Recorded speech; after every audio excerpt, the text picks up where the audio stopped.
Una police સ્ટેશનમાં આજે શાંતિ સમિતિની બેઠક યોજવામાં આવી. ઉના પોલીસ સ્ટેશનમાં આવનારા તહેવાર છે જેને લઈને આજે શાંતિ સમિતિની બેઠક યોજવામાં આવી, જેમાં હિન્દુ મુસ્લિમ સમાજના બંને આગેવાનો મોટી સંખ્યામાં ઉપસ્થિત રહ્યા હતા.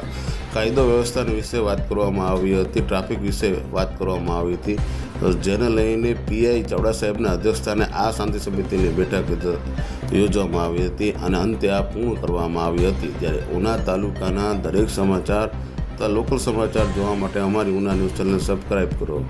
ધંધાકીય જાહેરાત આપવા માટે અમારો સંપર્ક કરો.